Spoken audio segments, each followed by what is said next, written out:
Hello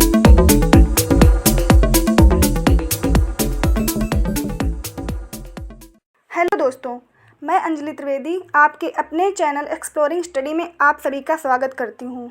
आज हम सभी जानेंगे संस्कृत संख्याएं या संस्कृत में गिनतियाँ और उनसे जुड़ी कुछ महत्वपूर्ण बातें। संस्कृत संख्याएं एक बहुत ही महत्वपूर्ण टॉपिक है। कोई भी एग्ज़ाम जैसे टेट, सीटेट या सुपर टेट या आपके डीएलएड एग्ज़ाम्स हों, संस्कृत संख्याओं की एक बहुत ही महत्वपूर्ण भूमिका है। आइए स्टार्ट करते हैं। संस्कृत में एक को एकः, एका, एकम, दो को द्वौ, द्वे, द्वे, तीन को त्रयः, तिस्रः, त्रीणि, चार को चत्वारः, चतस्रः, चत्वारि बोलते हैं। 1 से 4 तक की गिनतियाँ तीनों लिंगों में होती हैं, जैसे एकः पुल्लिंग, एका स्त्रीलिंग और एकम नपुंसक लिंग के लिए यूज की जाती है। इसी प्रकार 2, 3 और 4 की भी तीनों लिंगों में होती हैं। संख्या 5 को पंच, 6 को षट, 7 को सप्त, 8 को अष्ट या अष्टौ, 9 को नव और 10 को 10 बोलते हैं। संख्या 11 को एकादश, 12 को द्वादश, 13 को त्रयोदश, 14 को चतुर्दश, 15 को पंचदश, 16 को षोडश, 17 को सप्तदश, 18 को अष्टादश, 19 को नवदश।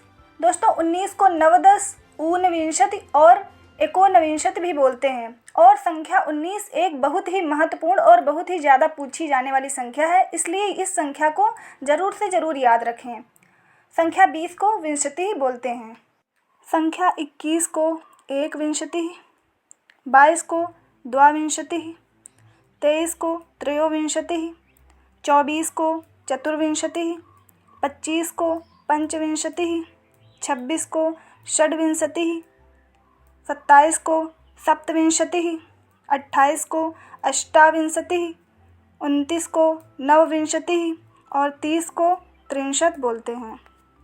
इसी प्रकार संख्या 31 को एकत्रिंशत, 32 को द्वात्रिंशत, 33 को त्रयस्त्रिंशत, 34 को चतुस्त्रिंशत, 35 को पंचत्रिंशत, 36 को षट्त्रिंशत, 37 को सप्तत्रिंशत, 38 को अष्टात्रिंशत, 39 को नवत्रिंशत या एकोनचत्वारिंशत, 40 को चत्वारिंशत बोलते हैं।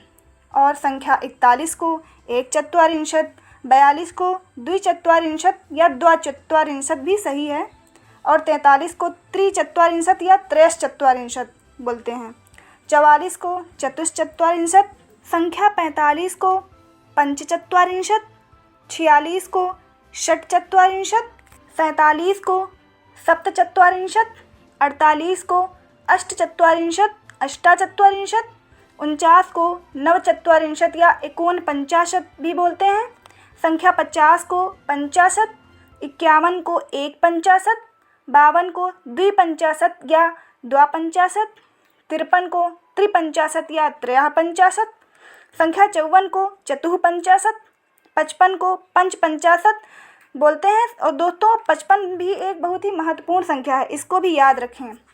संख्या 56 को षट्पंचाशत, 57 को सप्तपंचाशत, 58 को अष्टपंचाशत या अष्टापंचाशत, 59 को नवपंचाशत या एकोनषष्टि, संख्या 60 को षष्टि, संख्या 61 को एकषष्टि, संख्या 62 को द्विषष्टि या द्वाषष्टि भी बोलते हैं। 63 को त्रिषष्टि या त्रयःषष्टि, 64 को चतुःषष्टि, 65 को पंचषष्टि, 66 को षट्षष्टि, 67 को सप्तषष्टि, 68 को अष्टषष्टि या अष्टाषष्टि, 69 को नवषष्टि या एकोनसप्तति और 70 को सप्तति बोलते हैं। संख्या 71 को एक सप्तति, 72 को द्विसप्तति या द्वासप्तति, 73 को त्रिसप्तति या त्रयःसप्तति, 74 को चतुःसप्तति, 75 को पंचसप्तति और 76 को षट्सप्तति, 77 को सप्तसप्तति, 78 को अष्टसप्तति या अष्टासप्तति, संख्या 79 को नवसप्तति या एकोनाशीति, 80 को अशीति, 81 को एकाशीति, 82 को द्व्यशीति, 83 को त्रयाशीति, 84 को चतुरशीति, 85 को पंचाशीति, 86 को षडशीति, 87 को सप्ताशीति, 88 को अष्टाशीति और 89 को नवाशीति या 89 भी बोलते हैं। संख्या 90 को नवति, 91 को एकनवति, 92 को द्विनवति या द्वानवति, 93 को त्रिनवति या त्रयोनवति भी बोलते हैं। संख्या 94 को चतुर्नवति, संख्या 95 को पंचनवति, 96 को षण्णवति ही बोलते हैं। दोस्तों ये 96 संख्या भी बहुत ही इंपॉर्टेंट है, इसको भी ध्यान में रखिएगा क्योंकि ये पूछी जाती है। 97 को सप्तनवति, 98 को अष्टनवति या अष्टानवति, 99 को नवनवति या एकोनशतम और 100 को शतम बोलते हैं। दोस्तों इस प्रकार हम लोगों ने 1 से 100 तक की गिनतियाँ समाप्त कर ली हैं। अब मैं कुछ इंपॉर्टेंट बातें बताती हूँ, उनको ध्यान में रखिएगा। जैसे 40 के नीचे वाली संख्याएँ 18, 28 और 38, इन संख्याओं की संस्कृत 18 की अष्टादश ही होगी, अष्टदश गलत हो जाएगा। इसी प्रकार 28 को अष्टाविंशति बोलेंगे, ना कि अष्टविंशति। और इसी प्रकार 38 संख्या को भी अष्टात्रिंशत बोलेंगे, ना कि अष्टत्रिंशत। बाकी 40 के ऊपर वाली संख्याएं जैसे 48 है तो अष्टचत्वारिंशत या अष्टाचत्वारिंशत भी बोल सकते हैं। क्या 16, 26 और 86 इन तीनों संख्याओं को भी ध्यान में रखिए क्योंकि इन तीनों की संस्कृत जैसे 16 को षोडश, 26 को षड्विंशति और 86 को षडशीति ही बोलते हैं। आपने देखा इन तीनों संख्याओं में अक्षर टा का न यूज होते हुए अक्षर डा का यूज हुआ है और 86 में षडशीति में डा में हलंत नहीं लगा है। और संख्या 83, 83 ये भी संख्या इम्पॉर्टेंट है। और संख्या 96 तो बहुत ही ज़्यादा इम्पॉर्टेंट है, इस संख्या को भी ध्यान में रखिएगा।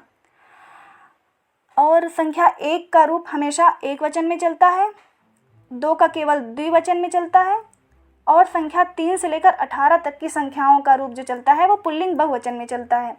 19 से लेकर 99 की संख्याएं जो होती हैं इनका रूप स्त्रीलिंग और एक वचन में चलता है। आज का सेशन कंप्लीट हुआ, बाकी मिलते हैं अगले सेशन में।